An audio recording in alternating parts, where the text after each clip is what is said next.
Shalom saudara yang terkasih di dalam Tuhan. Kembali kita akan mendengarkan firman Tuhan. Mari sama-sama kita masuk dalam doa. Terima kasih Tuhan atas hari ini Tuhan, di mana kami boleh Tuhan menerima hari yang baru dari Engkau. Ini semua adalah berkat kasih anugerah dalam hidup kami. Kiranya pimpin setiap langkah dalam hidup kami untuk boleh berada dalam kehendak dan rencana-Mu. Jauhkan dari hal-hal yang tidak berkenan kepada Engkau Tuhan. Terima kasih. Kami serahkan semua hanya di dalam nama Engkau, nama Tuhan Yesus kami berdoa. Firman Tuhan pada pagi hari ini bertemakan tentang dibenarkan oleh iman.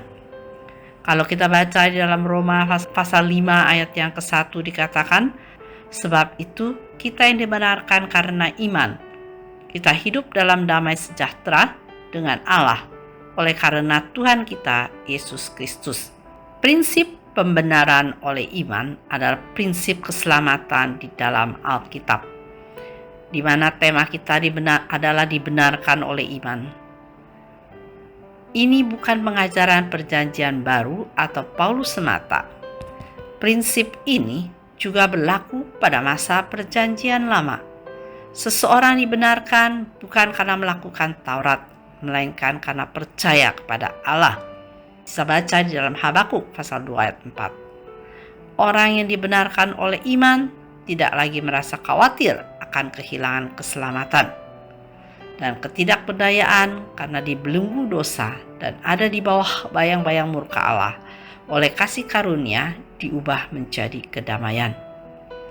Orang yang dibenarkan oleh iman memiliki pengharapan bahwa suatu hari kelak hidupnya akan dipermuliakan oleh kemuliaan Allah. Pemahaman ini menggugah orang untuk berani menghadapi penderitaan. Dan melalui penderitaan, iman kita justru semakin teguh dan teruji. Semakin imannya teruji, semakin bertambah teguh pengharapan pada janji Tuhan. Dan orang yang dibenarkan oleh iman tidak mungkin menjadi sombong. Ia bermegah di dalam Kristus sebagai sumber damai sejahteranya. Lalu, bagaimanakah mengalami damai sejahtera yang sejati? Stop berpikir dan berusaha mendapatkan damai sejahtera dengan berbuat sebaik-baiknya atau sebanyak-banyaknya supaya mendapatkan pembenaran.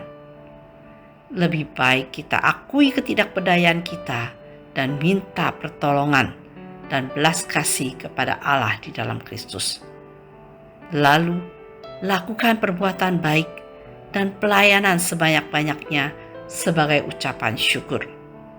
Dan bersiaplah menghadapi penderitaan karena kita sudah menerima anugerah pembenaran oleh iman.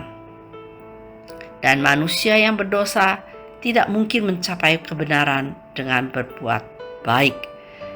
Saudara yang terkasih di dalam Tuhan, marilah kita hidup dibenarkan oleh iman dengan memegang teguh pengajaran daripada Tuhan, hidup di dalam damai sejahtera, dan melakukan di dalam kehidupan kita sebagai anak yang percaya, yaitu melakukan pelayanan, melakukan perbuatan yang baik, dan mengucap syukur, dan juga berpengharapan di dalam janji Tuhan. Sehingga iman kita semakin hari bisa semakin bertambah teguh, semakin kuat, dan juga semakin mendapatkan pembenaran oleh iman, oleh anugerah Tuhan dalam hidup kita. Kiranya Tuhan Yesus memberkati. Mari sama-sama kita berdoa. Terima kasih Tuhan atas hari ini Tuhan, di mana kami boleh belajar firman kebenaran Engkau, yaitu supaya kita boleh mengerti akan dibenarkan oleh iman. Kita boleh selalu memegang teguh prinsip kebenaran Engkau, hidup dalam damai, berbuat baik, melakukan pelayanan, sehingga iman kita semakin hari semakin bertambah teguh dan berpengharapan di dalam Tuhan. Kiranya Tuhan selalu memberkati kehidupan kita. Hanya di dalam nama Engkau, nama Tuhan Yesus, kita berdoa. Amin.